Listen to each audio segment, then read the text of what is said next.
आशु भाई गुरुजी केस में बड़ा खुलासा। आशु भाई और वकील विशाल चोपड़ा ने की प्रेस कॉन्फ्रेंस में गुरुजी ने किए कई चौंकाने वाले खुलासे। गुरुजी पर लगाए आरोप निकले फर्जी। महिला ने सीपीडब्ल्यूडी के 2 उच्च अधिकारियों पर भी लगाया गैंग रेप का आरोप लगाने वाली महिला आज होगी बेनकाब।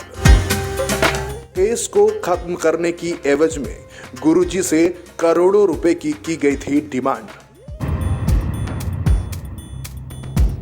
दिल्ली के पश्चिम विहार में एक प्रेस कॉन्फ्रेंस का आयोजन आशु भाई गुरुजी और उनके अधिवक्ता विशाल चोपड़ा जरिए किया गया।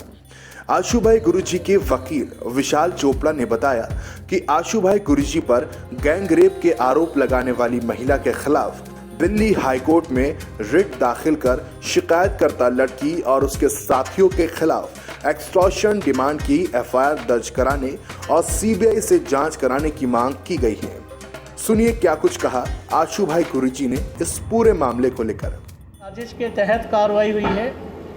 मेरे जेल से बाहर आने के बाद भी वो लोग कोशिश करते रहे मुझे मिलाने की कि आप हमसे बात तो कीजिए, सब ठीक हो जाएगा। क्या ठीक हो जाएगा? और जेल में भी 7 अप्रैल को 2019 में, ये गौरतलब बात है, 7 अप्रैल को जेल में मुझे 3 लोग मिलने आए जिन्हें मैं जानता नहीं था।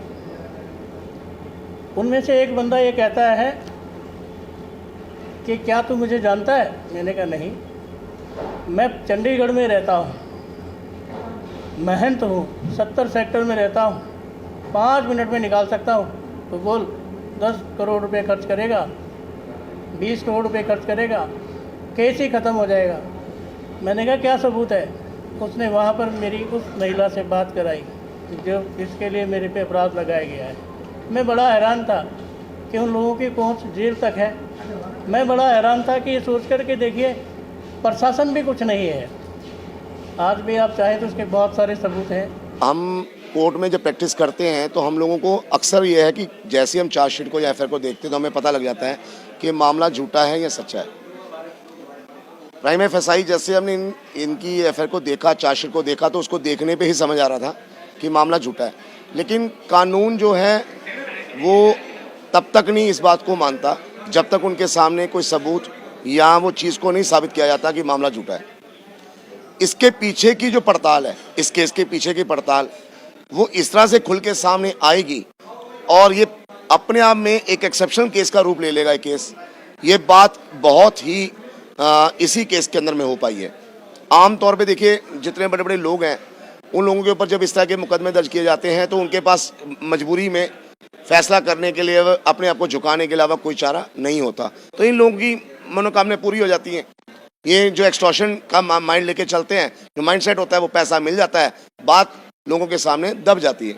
इन्होंने उस बात से लड़ाई करी, फाइट करके आज अगर 20 महीने की कस्टडी काटी तो उसका ही अंजाम है कि ये पहला केस होगा हिंदुस्तान का जो अपने आप में मिसाल बन के निकलेगा, जिसके अंदर में सामने हर इंसान को पता लगेगा कि इस तरह का कोई भी आदमी अगर गलत केस बनाता है तो उसके खिलाफ भी कानून उतना ही सख्त है।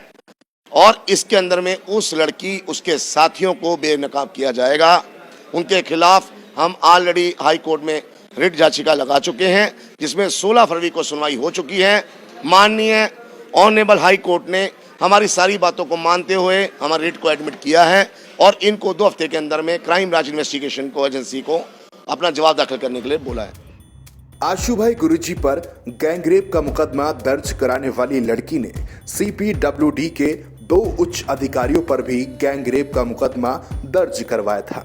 याचिका में यह भी शामिल है कि हाई प्रोफाइल लोगों पर लड़की और उसके साथी झूठे रेप के मुकदमे दर्ज कराते आ रहे हैं।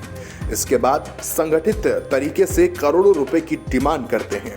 वहीं दायर याचिका में कहा गया कि जिस नंबर से राम नरेश शर्मा नाम का शख्स आशु भाई गुरुजी के सहयोगी शिव कुमार से पैसे मांग रहा था, उसी नंबर को सीपीडब्ल्यूडी के अधिकारियों के खिलाफ दर्ज केस में लड़की ने अपना बताया है।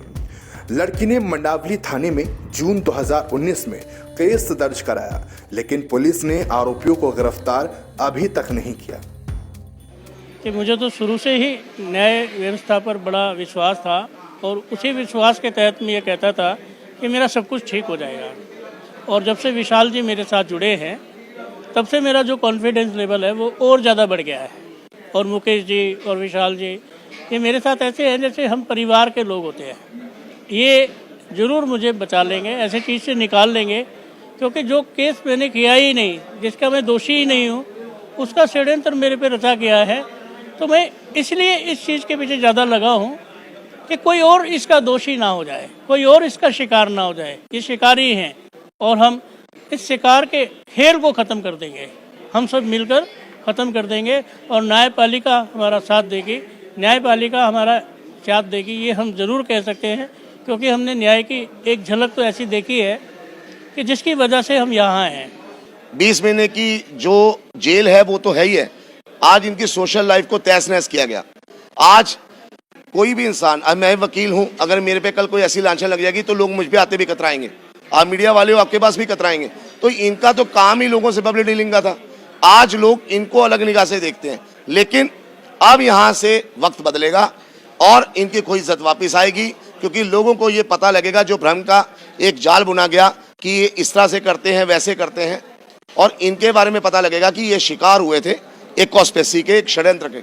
जब लोगों को ये पता लगेगा तो लोगों को पता लगेगा कि यार विक्टिम वो नहीं, विक्टिम ये थे।